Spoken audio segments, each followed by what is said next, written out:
আজকে বাংলাদেশ সময় সকাল থেকে অর্থাৎ আমেরিকার রাতে এই রাতটাই হতে পারত ইরানের জন্য কিয়ামতের রাত, এরকম ঘোষণা ডোনাল্ড ট্রাম্পের ছিল। কিন্তু সেই ঘোষণা শেষ পর্যন্ত কার্যকর হয়নি, এটা আমরা জানি। হঠাৎ করে ট্রাম্পের বরাত থেকে যুদ্ধবিরতির ঘোষণা আসে। যুদ্ধবিরতির পরেও ইরান ইসরায়েলে হামলা চালিয়েছে। ট্রাম্প যে যুদ্ধবিরতি দিয়েছেন সেটার মধ্যস্থতা কে করেছে? এই যে হামলা, পাল্টা হামলা, এটা চলছে কেন?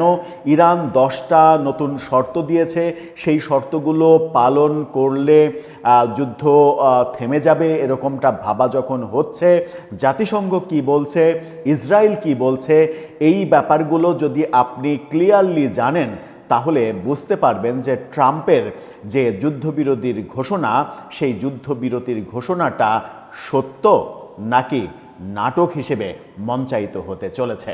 সেই আলোচনাই করব এই ভিডিওতে, করে বোঝার চেষ্টা করব ইরান আমেরিকা ইসরায়েল যুদ্ধের একেবারে ভেতরের রহস্যটা কি।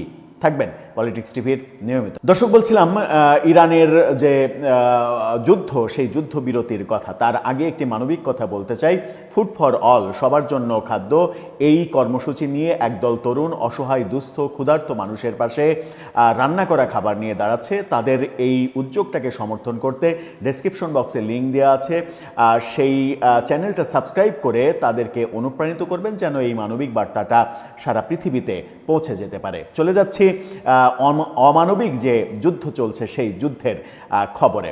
ডোনাল্ড ট্রাম্প যুদ্ধবিরতি দিয়েছেন, এটা এই গত সকালে অর্থাৎ সকাল 6টার পর থেকে যে ইরানে কিয়ামত নামার ঘোষণা দিয়েছিলেন তিনি, তার ঘণ্টাখানেক আগে রয়টার্স নিশ্চিত করে।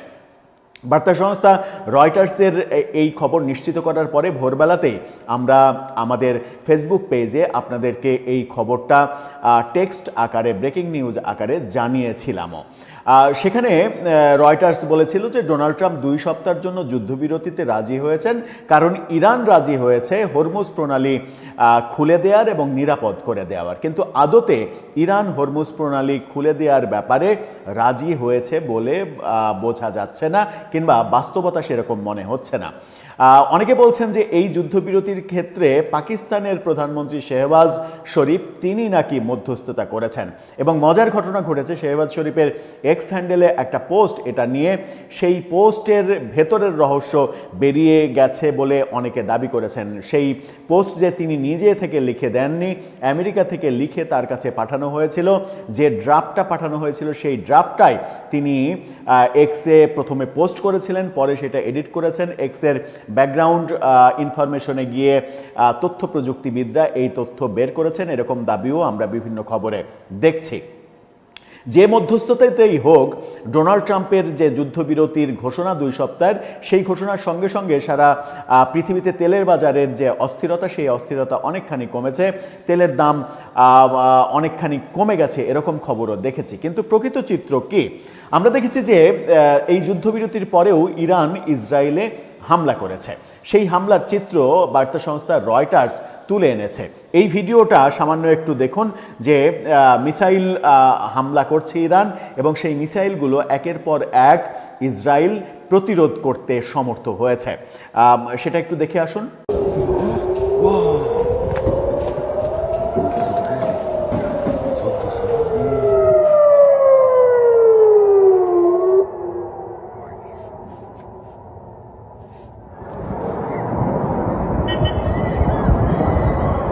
এই খবরে রয়টার্স জানিয়েছিল সকাল 7টার কিছু পরে, 8টার দিকে, 7টা থেকে 8টা, গত সকাল 7টা থেকে 8টা, এই সময়ে রয়টার্স কনফার্ম করেছিল সেটা হচ্ছে যে ইরানের সঙ্গে 2 সপ্তাহের যুদ্ধবিরতিতে ট্রাম্প সম্মত হওয়ার কয়েক ঘন্টা পর জেরুজালেম ও পশ্চিম তীরে ইরানি ক্ষেপণাস্ত্র প্রতিহত করা হয়েছে। ইসরায়েলি গণমাধ্যম জানিয়েছে হরমুজ প্রণালী পুনরায় খুলে না দেওয়া পর্যন্ত হামলা অব্যাহত থাকবে বলে তারা আশঙ্কা করছে। অর্থাৎ ইরান কিন্তু ডোনাল্ড ট্রাম্পের ওই যুদ্ধবিরতির ঘোষণার পরেও ইসরায়েলে আক্রমণ করেছে। তাহলে কি এই যুদ্ধবিরতিতে ইরান সম্মতি দিল? উত্তর হচ্ছে একেবারেই দিল না, যেটার একেবারে বাস্তব চিত্র রয়টার্সের প্রচার করা যে ভিডিও, সেই ভিডিওর অংশবিশেষ আপনাদেরকে দেখালাম।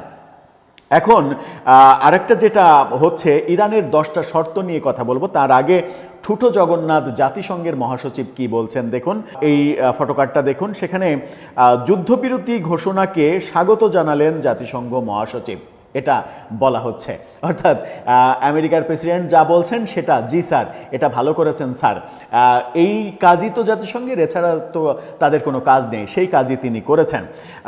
অন্যদিকে প্রথম আলো নিশ্চিত করছে, এই ফটোকার্ডটা দেখুন, সেখানে অনিচ্ছা নিয়েই যুক্তরাষ্ট্র ও ইরানের যুদ্ধবিরতি মানবে ইসরায়েল। সিএনএন এই তথ্য নিশ্চিত করছে বলে বাংলাদেশের গণমাধ্যম প্রথম আলো নিশ্চিত করছে।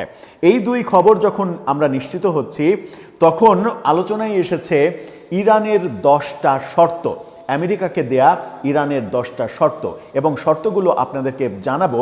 শর্তগুলো জানানোর আগেই আপনাদেরকে জানিয়ে রাখতে চাই, ইরান যদি তাদের জায়গায় মানে একেবারে দৃঢ় থাকে, মানে অটুট থাকতে চায় তাদের জায়গায়, তাহলে এই যুদ্ধ থামবে না। যতদিন পর্যন্ত ইরান ধ্বংস না হয়ে যাচ্ছে ততদিন পর্যন্ত এই যুদ্ধ থামবে না।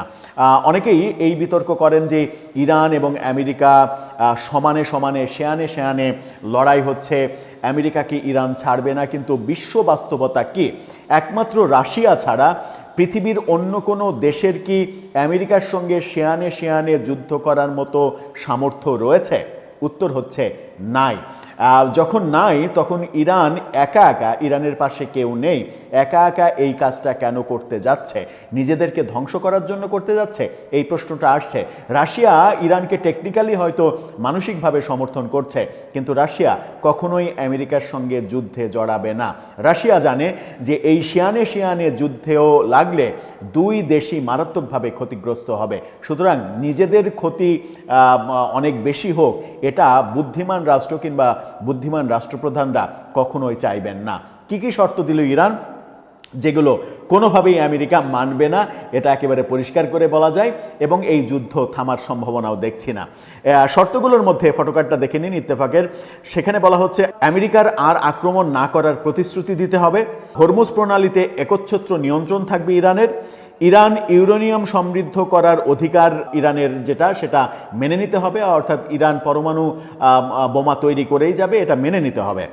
এরপরে নিষেধাজ্ঞা প্রত্যাহার ও বিদেশে আটক থাকা সম্পদ মুক্তি দিতে হবে, এটা হয়তো সম্ভব। জাতিসংঘ নিরাপত্তা পরিষদের সব প্রস্তাব বাতিল করতে হবে, এটাও হয়তো সম্ভব। আন্তর্জাতিক পারমাণবিক শক্তি সংস্থার সব প্রস্তাব বাতিল করতে হবে, এটা সম্ভব নয়। যুদ্ধের ক্ষয়ক্ষতি পূর্ণাঙ্গ ক্ষতিপূরণ দাবি করেছে তারা, এটাও হয়তো সম্ভব। যদি আমেরিকা মনে করে যে তাদের ক্ষতিপূরণ দেবে, এটাও হয়তো সম্ভব। পুরো মধ্যপ্রাচ্য অঞ্চল থেকে মার্কিন সৈন্য প্রত্যাহার করতে হবে, এটা জীবনেও আমেরিকা করবে না, এটা একেবারে অবাস্তব তাদের জন্য প্রস্তাবনা। এরপরে বলছে মিত্র সশস্ত্র গোষ্ঠীগুলোর বিরুদ্ধে চলমান যুদ্ধের অবসান ঘটাতে হবে, লেবানন সহ। অর্থাৎ বিভিন্ন জায়গায় আমেরিকা যে যুদ্ধের কারসাজি চালাচ্ছে সেগুলো বন্ধ করতে হবে, এটাও প্রায় অসম্ভব। আরেকটি ব্যাপার, সেটা হচ্ছে যে সমঝোতার বিষয় বাধ্যতামূলক রেজুলেশন হিসেবে পাশ হতে হবে, এটাও সম্ভব নয়। ইরান যে শর্তগুলো 10টা দিয়েছে তার 2-3টা হয়তো সম্ভব, বাকিগুলো আমি মনে করছি যে আমেরিকা জীবনেও মেনে নেবে না। যদি আমেরিকা মেনে না নেয়, এরকম শর্তে ইরান কঠোরভাবে অবস্থান করে, তাহলে আজকে সকাল 6টা অর্থাৎ আমেরিকার রাতে ডোনাল্ড ট্রাম্পের যে ঘোষণা ছিল, এবং ডোনাল্ড ট্রাম্প এরকম ঘোষণা দিয়েছিলেন যে ইরানকে একেবারে নিশ্চিহ্ন করে দিতে, মানে পৃথিবীর মানচিত্র থেকে উধাও করে দিতে তাদের নাকি 4 ঘন্টা সময় লাগবে মাত্র। আমেরিকার এই দাবি হয়তো অতিরিক্ত দাবি, হয়তো 4 ঘন্টায় সম্ভব হবে না, কিন্তু 7 দিনে তো সম্ভব হবে। আমেরিকা এবং ইসরায়েল যদি মনে করে, আবার আরেকটা ভয়াবহ ব্যাপারও রয়েছে, সেটা হচ্ছে যে ইরানও পরমাণু সমৃদ্ধ দেশ। দুই দেশই যদি পরমাণু বোমার খেলা শুরু করে, সেটা পৃথিবীকে ছারখার করে দেওয়ার জন্য যথেষ্ট। সুতরাং আমরা আমাদের পক্ষ থেকে চাই যে দুই পক্ষই তাদের জিদের অবসান ঘটাক এবং অবসান ঘটিয়ে এই যুদ্ধবিরতি স্থায়ী করুক। যুদ্ধবিরতি ঘোষণার পরেও ইরানের যে ইসরায়েলে আক্রমণ, সেটা কি বার্তা দিচ্ছে এটা খুব সহজেই আমরা বুঝতে পারছি। আবার এই 10 শর্ত, এটাও কি বার্তা দিচ্ছে, এগুলো আমরা বুঝতে পারছি।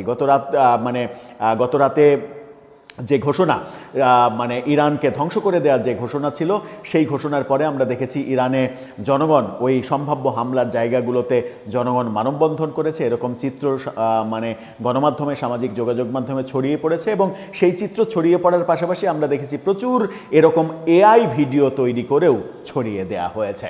তবে যাই হোক না কেন, আমরা চাই বিশ্ব শান্তি। আসবে কি সেটা? দর্শক, আপনার কাছে কি মনে হয়? আপনার মতামত জানিয়ে লিখতে পারেন আমাদের কমেন্ট বক্সে।